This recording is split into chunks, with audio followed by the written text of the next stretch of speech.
o'ngga qayrilib ketyapti Chorsuvga qarab. Svetoforni chap tomondagi svetoforni qiziliga beryapti. O'ng tomonda bu yerda svetofor yo'q-da. Qarori to'g'ri chiqarganmi? O'shani bilmoqchiman. Chap tomondagi svetoforni o'ng tomonga qanaqa qilib olib berish mumkin? Qoratosh tomondan kelyapmiz. O'ngga burilsak Chorsuv Ko'katosh, to'g'riga o'tsak Ko'kshey chiqib ketamiz. Chap qo'limizda Samarqand orasi turibdi. Chorrahani eslab oldik, jigarlar. O'ngga burilgan akamiz menga svetofor qizil ishorasida jarima keldi. Shu to'g'ri masofani deb so'rayaptilar. Chunki svetofor boshqa yo'nalishda turibdi. Mana yo'nalishda svetofor yo'q deb aytyaptilar.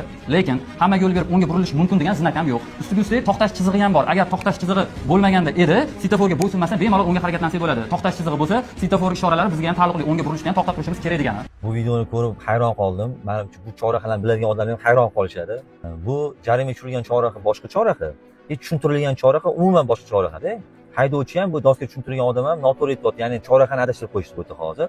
Jarima tushirilgan chorraha Beruniy ko'chasi. Ya'ni qavatli parkovka bor Chorsu tomondan kelyapsizlar-da, to'g'ri yursanglar Xadirga ketasiz, o'ngga Samarqand orasi makro burilasiz. Jarra eshigining tegi bor. Ya'ni o'sha tomon burilish. U yerda alohida svetofor qo'yilgan. Strelkali svetofor bor, yo'naltirgichli.